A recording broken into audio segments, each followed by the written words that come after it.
Le PSG a battu Bordeaux hier soir grâce à un Neymar de retour au top.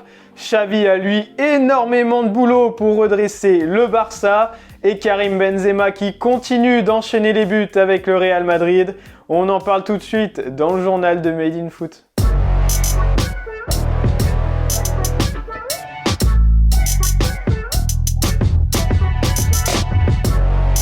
Le Paris Saint-Germain a eu chaud ce samedi soir face à Bordeaux. Les Parisiens menaient pourtant 3-0 après une heure de jeu grâce au duo Neymar-Mbappé.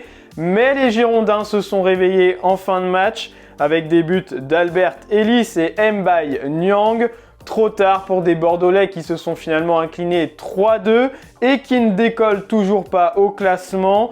Ils voient même la zone de relégation se rapprocher. Pour Paris, si ce match n'a toujours pas été convaincant dans le jeu, la bonne nouvelle de la soirée, c'est le retour à son meilleur niveau de Neymar. La star brésilienne a inscrit un doublé sur 2 passes décisives de son compère Mbappé. Ses premiers buts dans le jeu depuis près de 6 mois. Et surtout, on a enfin revu le Neymar qui fait des différences balle au pied avec son coup de rein. Une confirmation de la montée en puissance du numéro 10 parisien ces dernières semaines et de bon augure avant les échéances importantes du PSG, notamment en Ligue des Champions, à commencer par le déplacement à Manchester pour affronter City après la trêve internationale.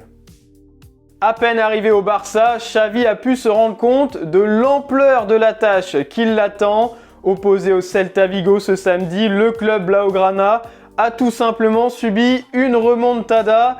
Les joueurs de l'intérimaire Sergi Barwan menaient pourtant 3-0 à la mi-temps, mais ils ont sombré en deuxième période et finalement concédé le match nul à la dernière minute.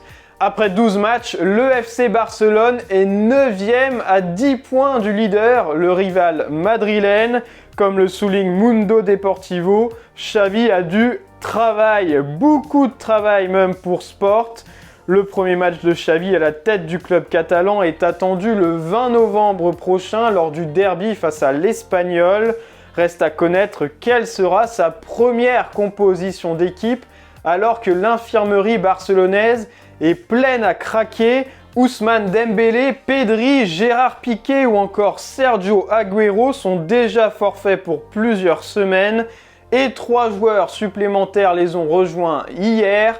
Eric Garcia, Nico Gonzalez et surtout Ansu Fati, la pépite du Barça qui revient d'une longue absence, s'est blessé aux ischio-jambiers et a déjà dû déclarer forfait pour le rassemblement avec l'Espagne.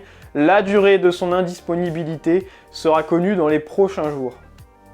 Et si Xavi fait face à un immense chantier au Barça, Carlo Ancelotti est lui tranquille au Real Madrid. Son équipe a poursuivi sa série de 6 matchs sans défaite en s'imposant face au Rayo Vallecano hier soir. Le club madrilène reprend donc son fauteuil de leader. Mais pour Marca, le plus important à retenir, ce sont surtout les 10 points d'avance sur le Barça. Et tout ça, encore une fois, grâce à Karim Benzema évidemment. L'attaquant français a mis à l'abri son équipe après l'ouverture du score de Toni Kroos et continue d'affoler les compteurs. Il compte désormais 10 buts et 7 passes décisives en 11 matchs de Liga. C'est tout simplement le joueur le plus décisif en Europe et il se rapproche en plus d'un record symbolique, celui du meilleur buteur français de l'histoire en club, détenu par Thierry Henry avec 360 buts. Benzema n'est désormais plus qu'à une seule unité de l'ancien Gunners. Voilà, c'est tout pour aujourd'hui. Merci de nous avoir suivis. N'oubliez pas de vous abonner en cliquant juste ici. Et on se retrouve bientôt pour un nouveau journal de Made in Foot.